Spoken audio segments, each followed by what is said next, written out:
6 weeks to the day before the Iowa caucuses, the Republican presidential hopefuls debated again, this time in Washington, D.C., just a few blocks away from the White House. In a change, the candidates weren't asked about the economy, but instead about national security and foreign policy. Randall Pinkston has more now from Washington. Thank you. The Republican candidates wasted no time taking swipes at President Obama's foreign policy record. The Obama policy of keeping your fingers crossed is not working in Pakistan. President Obama's foreign policy is one of saying, first of all, America is just another nation with a flag. Why don't we mind our own business? Beyond foreign policy, the debate also focused on slashing the federal budget, including military spending. They're cutting programs, cutting the capacity of America to defend itself. The Defense Department's got to be on the table, for heaven's sake. It's clear that there are some things you can do in defense that are less expensive. They're not cutting anything out of anything. All this talk is just talk. The Congressional Supercommittee's failure to reach a deal means the Pentagon would see its budget slashed $500 billion. Those cuts kick in after the 2012 presidential election. Governor Rick Perry criticized President Obama's hands-off approach to the Supercommittee. We had a president of the United States who is not a leader. He pitched this over to them and said, here, y'all figure this out. Former Governors Romney and Huntsman locked horns over the U.S. course in Afghanistan. We haven't done a very good job defining and articulating what the end point is in Afghanistan. This is not time for America to cut and run. We have been in for 10 years. We are winding down. The Afghan troops are picking up the capacity to secure their country, and the mission is pretty straightforward.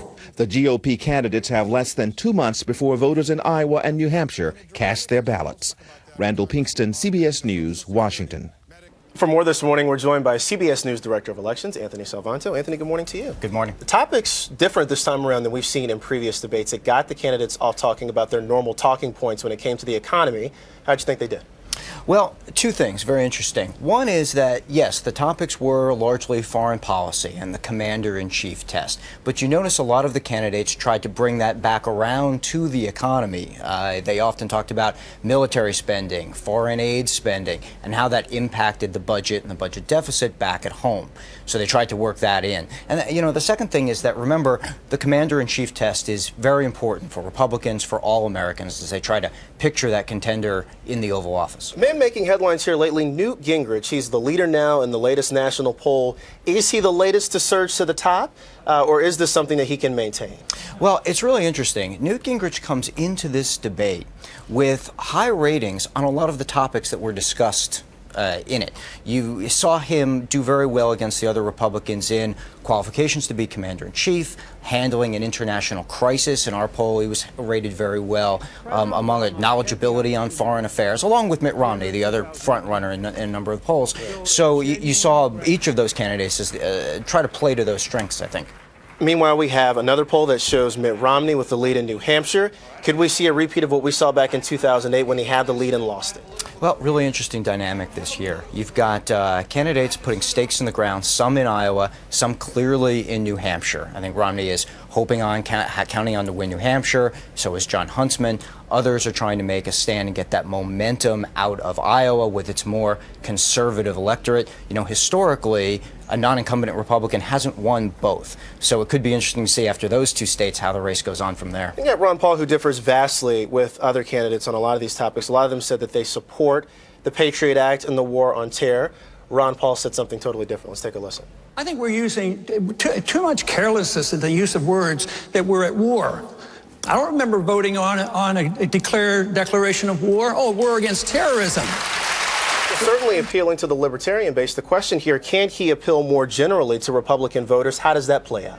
Well, Ron Paul clearly in the mix. I think it's certainly something to watch, especially in Iowa. When you look at the polls on some of these foreign policy topics, like Afghanistan, like the war on terror, there are sizable numbers of Republicans who would say decrease the number of troops in Afghanistan. Others, a sizable number who say increase. So to the extent that the candidates are speaking to those differences, it should be certainly interesting to play out. I'm going to ask you to look into that little crystal ball that you mentioned earlier. Looking forward, is there any candidate that you think can make a move? Well, two things. One is we're getting into crunch time here. We've got 6 weeks to go till Iowa, and you subtract the holiday season in there when a lot of Americans might not pay as much attention, Right. and you're starting to close the window. But this has been a remarkably fluid race so far. You've seen multiple different leaders. You've seen Herman Cain, Rick Perry, certainly Romney and Gingrich, as we've mentioned. So one thing we've learned in this race is not to be surprised by anything. Exactly. And in the time that we have left until the Iowa caucuses, we'll have to see what happens. CBS News Director of Elections, Anthony Salvanto, joining us this morning. Anthony, thank you so much. Thank you.